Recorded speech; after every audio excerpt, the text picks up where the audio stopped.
Kaos desain Bali saat ini kian diminati kalangan generasi muda Bali karena memiliki keunikan berupa gambar tokoh epos. Selain keunikan tersebut, bahan baku berupa katun yang nyaman dipakai semakin menegaskan eksistensi kaos desain Bali di kalangan anak muda Bali.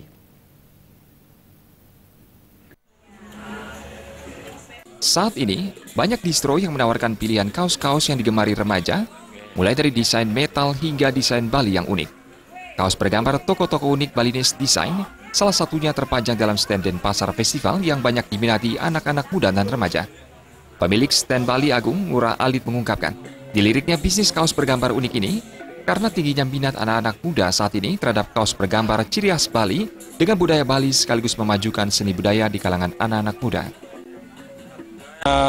Pengen memajukan seni budaya aja sih sebenarnya. Kedepannya sih ya anak-anak muda lebih mencintai karya seni yang mereka sendiri, tidak meniru desain luar, tapi membangkitkan desain daerahnya mereka masing-masing gitu. Selain kaos berbahan katun dengan berbagai motif Bali, juga ditawarkan kaos kombinasi endak yang tinggi peminatnya.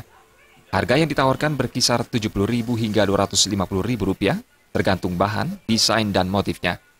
Pera Widya dan Artaya, Bali TV.